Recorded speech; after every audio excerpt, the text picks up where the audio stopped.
Solve using Cramer's rule on a TI-84 Plus. If you haven't watched my previous video about Cramer's rule, go back, watch it. It'll help you understand this a little bit better because I'm going to speed through this a little bit more. Cramer's rule on a TI-84 Plus is also called reduced row echelon form. And what you do is you take your equations, make sure they're in order alphabetically, make sure they're equaling, and make sure that they have a number. What I see here is three equations. I have x's, y's, and z's, so I'm going to label you x, y, z. They're all equaling their number, so I'm going to label that 2. The numbers that go in this matrix are the coefficients attached to the variables. Now what we see here is you're an x, you're a y, and you're no z. So in my mind, I'm going to imagine that there is a 0z there. Okay? So when I set up this first row, it's going to be 4, 5, 0, negative 6. My x coefficient was 4, my y coefficient was 5, my invisible z was 0, and it's going to equal negative 6. If these are not in order, put them in order. Fortunately, these are. Life is good. Now your 10x, your negative 30y, your 50z, and you're equal to negative 27. This last row is 4, 4, invisible 1, negative 6. So 4, 4, invisible 1, negative 6. Now is the time where we run over to our computer, or calculator rather, and do all the work that we need to do and pump out an answer. So let's go off and do that quick. Cramer's rule. So, and if you're a big fan of Seinfeld, you would agree with that. Although I never watched the show. Never got into Seinfeld. I was more of an Office kind of guy. But anyway, I digress. Cramer's rule.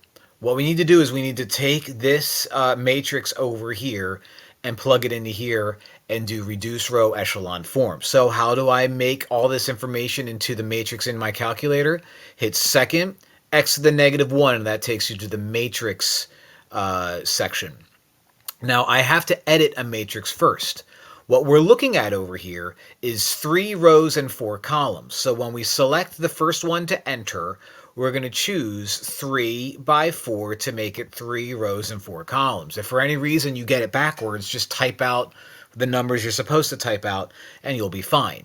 Now here we are exactly where we need to be. So this is the part where we type stuff in. So 4, enter, 5, enter, 0, enter, and make sure you use negative 6 and not minus 6 because, you know, TI-84 pluses are the best.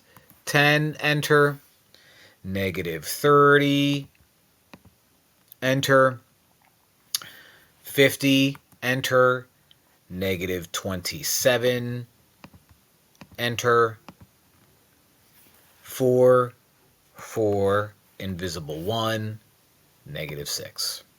All right, so you match up with what we have over here. Everybody's happy. Everybody wins. Let's get out of here. Second mode. Now I have to do reduced row echelon form. So what I'm going to do is I'm going to go back to my matrix category by hitting second, x to the negative 1, and I'm going to perform a math operation on it. Now rref is way down here at B. You got to hit down a bunch of times. Okay, so we're doing reduced row echelon form rref, not ref, rref. Now, right now, our calculator is just thinking, all right, well, let's take the rref of something, but what? So let's go back to our matrix category, second x to the negative 1. We're going to use the fact that we edited A and plug that guy in. Close the parentheses, and you're going to get a nice little matrix where everything is exactly what it should look like. A bunch of 1s and 0s, right? Binary code, and then these numbers over here.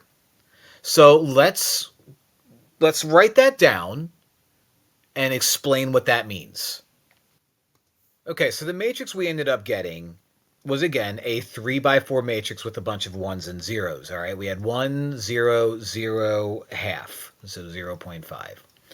We had 0, 1, 0, negative 1.6, and we had 0, 0, 1, and then another negative 1.6. Now, let's remind ourselves that this column are x's, right? This column are y's, and this column are z's, and this equals something. So common sense would tell us, well, wait a minute. So 1x plus nothing equals 0.5. So x equals 0.5. We have our answer already. So x equals 0.5, which means if I have three variables, I'm going to have a point involving three variables. So 0.5, comma. No x but a y and no z equals negative 1.6. So you're negative 1.6. And no x and no y but a z equals negative 1.6. So as long as these guys are in the form 1, 0, 0, blah, blah, blah, blah, blah, and they kind of go in that diagonal order, we have our answer already.